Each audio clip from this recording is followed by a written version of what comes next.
Du nouveau. Contactez Archibald pour la construction et la réfection de vos maisons. Pour vos carrelages, plomberie, électricité, peinture, menuiserie, climatisation, charpenterie et faux plafond. Contactez-nous vite au 78 491 71 75 ou au 77 646 57 63. Archibald, la perfection au bout de vos rêves.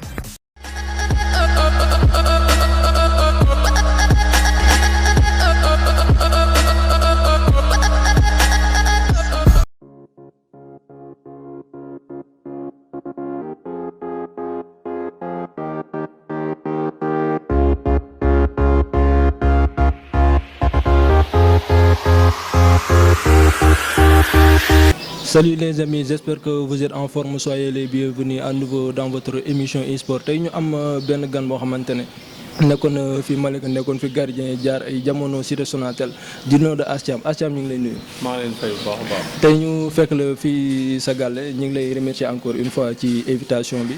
Ass Thiam bu ma la doon laaj tey Ass Thiam kan mooy Ass Thiam en personne.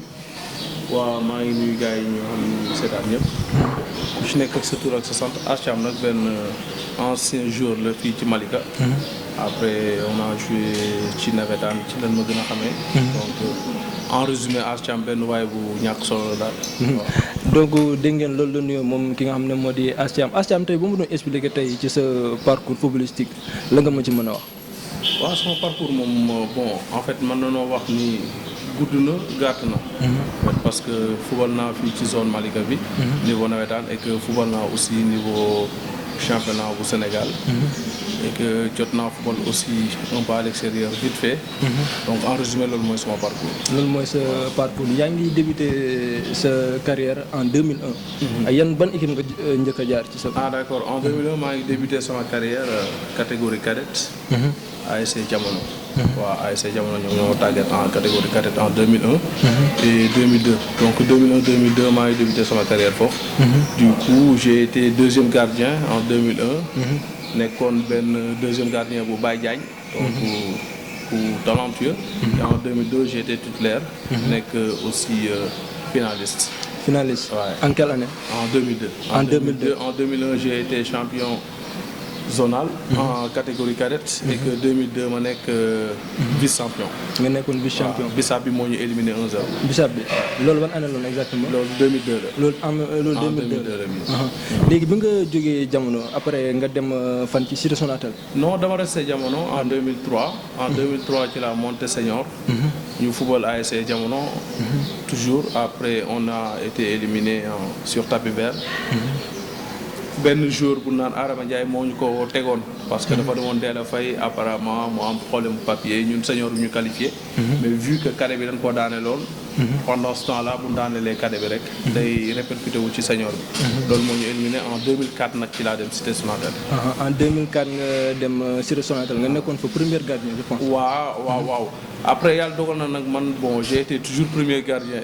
benn année laa toog ban muy sama première année cadette. mais sinon Cité Sonatel en 2004. ci laa fa dem. après j'ai été champion zonal. en 2004. et que nekkoon aussi demi-finaliste départemental. demi-finaliste départemental. waaw demi-finaliste départemental 2004. boobu ban équipe ngeen demaloon kii nii demi-finale. ah d'accord demi-finale départementale Jokko bu Pikine. Jokko bu moo Pikine ñu éliminé. 3-0 match bu métti sax. waaw match bu métti. 3-0 mais après éliminé nañu par manque d'expérience. parce que c'était notre première année en départemental. ñu dem ba demi-finale c'était déjà un pas. mais bon jàng nañ ci lu bari. parce que dañ ñëwaat 2006. donc bi nga nekkee Cité Sonatel après da nga continuer nekk ak waa Cité Sonatel wala da nga fay jóge dem dama nekk ak Cité Sonatel ba 2006 2004 2005 2006 maa ngi Cité Sonatel. yaa ngi Cité Sonatel donc 2005 ñu ngi ñu éliminé en quart de finale ou match de poule je me rappelle plus Cité Sonatel. après 2006 lañ ñëwaat nag finalu zonal. finale zonal ak Jokko première édition. ñu def 1-1. après ñu defaat deuxième édition ñu dóor ñu 3. ñu dóor ñu 3-0. après nag ci leen dem départemental parce que année boobu il fallait 2 équipes ñu dem départemental c'était en 2006. ci leen représenté zone bi. ci la finalu départemental. finale départementale donc sa carrière sa performance yi nga jot a am def yëpp donc Cité Sonatel moom nga ko defee. waaw si vraiment Cité Sonatel mooy équipe bi nga xamante ni. trophée bu ma am rek xam nga consécration bu ma am bu ma mënti wax tey Cité Sonatel laa ko amee. à part sama période bi may def cadet ak ASC jamono di jàng tuuti mais sama période senior. consécration bu ma mus a am rek Cité Sonatel moo ma ko jox. donc Cité Sonatel amaan sa kii yi nga def yëpp foog nga donc ASC bi ma la doon laaj tey ban kii moom la kii loo xamante ne comme tey Cité Sonatel moom nga fa fàttaliku mu doon loo xamante lu la marqué la. Cité Sonatel nag li ma fa marqué bari na. mais mën naa jukki rek ci quelques trucs yoo xamante ne marqué na ma parce que bi may dem Cité Sonatel c'était un truc boo xamante ni c'était pas facile parce que man maa ngi démissionné le 31 juillet dernier jour démission yi. jamono yëgu ko donc dama démissionné ñëw toog ci ñoom parce que meroon naa instant bu. fallait que ma dem du ma dugg ci yenn détails yi. fàtte na loolu mais bon li ma gën a marqué Cité Sonatel moom mooy sama signature Cité Sonatel bi ma fay dem. li ñu ma proposé c'était une première ñu gis ko sincèrement ci sama génération ñu proposé ma téléphone proposé ma xaalis bu bari jox ma équipement c'était une première ci sama génération ku ko am donc dafa nekkoon affaire boo xam ne dafa ma marqué woon et que il fallait donc travailler loolu bokk na ci li ma gën a marqué ak sous l'appui aussi de Habib Guissé Mansour Diop ak Prési Alou c'était un trio boo xamante ni sincèrement ils m'ont marqué donc dégg nga li nga xamante ne moom la Athiam wax dañuy dem suñu rubrique talent à la loupe au fait semaine bi ñi ngoon fee nga xamante ne moo di Bifoot ñu jëloon fa benn joueur bu dëkk Kër Massar du nord de Toussaint nekk Bifoot dafa def ay jaloor yu am solo ñu dem suñu rubrique talent à la loupe ñëwaat.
Bienvenue dans votre rubrique talent à la loupe tey ñi ngi fi nga xamante ne moo di Sénégal Japon benn centre du nom de Bisport ñu ñëw repérer fi benn talent du nom de Thomas Toussaint Dione coach am la ñu taxaw ni coach ñu ngi lay nuyu. waaw maa leen di fay bu baax. tey ñu ngi seet si benn talent du nom de Toussaint Thomas Dione mu nekk benn joueur bu nekk fii ci centre bi ban taxawaay la am fii ci Bisport.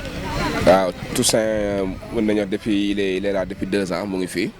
donc voilà franchement xale booy bu nangoo liggéey la. voilà donc moo ngi fi daal moo ngi fi di liggéey comme ay moromam.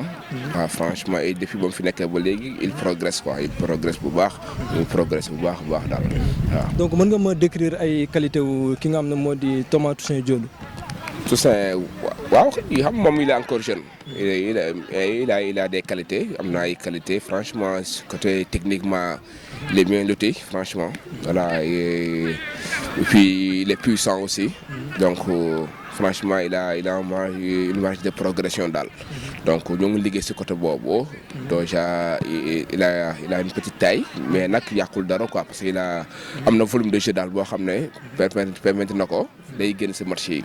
daa day def ay day def match yu baax franchement waaw. donc sama dernière question mooy est-ce que bii sport mi ngi misé bu baax ki nga xam ne moo di Thomas Toussaint Diome. waaw bii sport nag franchement parler fii moom ñoo ngi misé ci booy yëpp. parce que ñoom ñëpp ko le fait que ñu nekk fii rek cela veut dire que am nañ talent. fii moom je pense que fu amoon talent du fi nekk. donc le fait que ñu nekk fii rek ça veut dire que on mise beaucoup sur eux. là Toussaint nag il fait partie des jeunes yoo xam ne daal am nañu confiance ci ñoom franchement bëgg nañ leen misé nañ ci ñoom daal donc là compté nañ ci moom et puis bëgg nañ leen continuer ci lancé bi jàppale leen daal ba ñu mën a atteindre objectif ci ñoom quoi. waaw parce que ñoom catégorie bi nga gis mu nekk nii pratiquement mooy crème bi daal. donc on mise beaucoup sur cette catégorie donc moom tamit fait partie des joueurs yoo xam ne tamit ñu ngi koy bàyyi xel bu baax ci académie bi quoi. donc merci coach ñu ngi lay remercier encore une fois. Merci.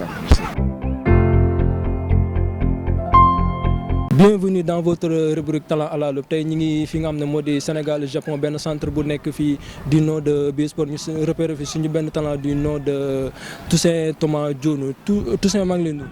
waaw maa ngi lay fay. tey ñu fekk la fii sa centre fi nga xam ne moo di bii sport Toussaint tey bu mu doon expliquer tey ci sa parcours footballistique la nga ma ci mën a wax.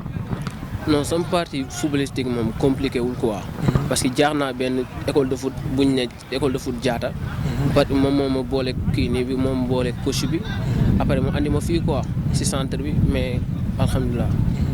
donc nga ñëw benn centre bu mag du nom de bii sport qu'est-ce que cela fait nga nekk joueur bii sport. waaw loolu dama ne fierté la de moom.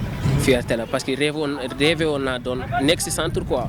waaw ba yàlla xëy def lii ma nekk ci centre di ñaan mu gën di yokk quoi ba jaar ci am ay nga nekk benn jeune joueur parce que sa âge ku la gis xam ne xale nga ba léegi yaa ngi jàng football bi nga ñëwee bii sport ba léegi est-ce que am nga lu jot a progressé wu ci sa carrière. waaw loolu moom dama ne bu baax sax bu baax parce que ay comme temps nu ma doon footballé ay yooyu noonu du genre changé na sama football ci lu bëri quoi ak coach yi malgré am nañ technique bi.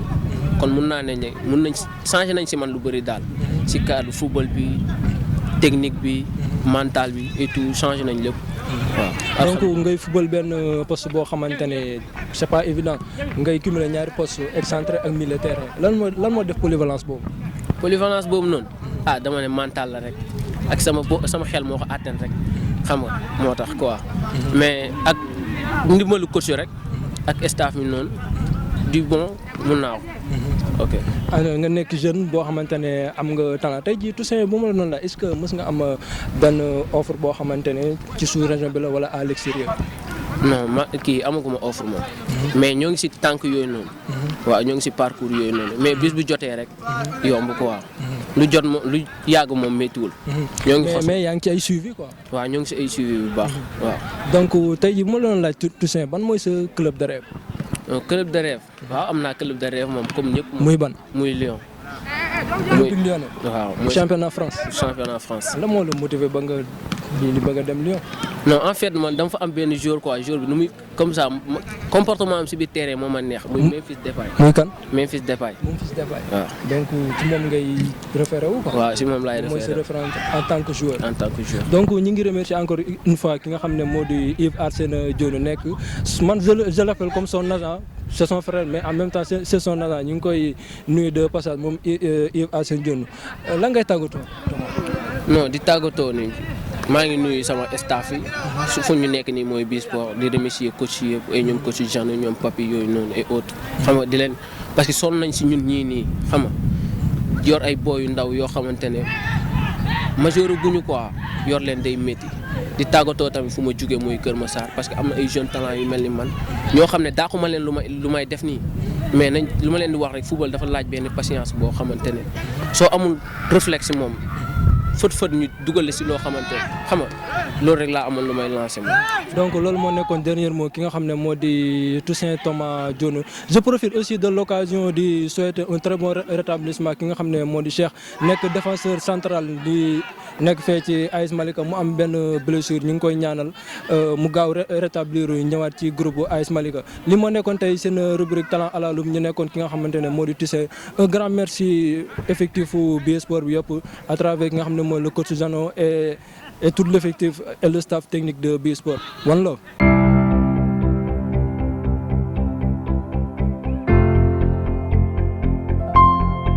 donc ñu ngi dellu si ak suñu invité ki nga xam ne moo di Ass Thiam semaine bii ñu demoon fee nga xam ne moo di bii fu ñu jëloon fa benn joueur bu tudd Toussaint ñu ngi remercier encore une fois le coach Jano ak effectif bii foot bi yëpp. ñu ngi revenir encore une fois ak ki nga xam ne moo di Ass Thiam gardien la woon fi jaar na équipe bi nga xam ne moo di Jamono ak Siri Sonatel mais tamit wute woon na ak yeneen gardien parce que moom il avait sa façon moom boo xamante ne moom la daan góoloo lan moo doon def loolu Ass kii bi nga amoon.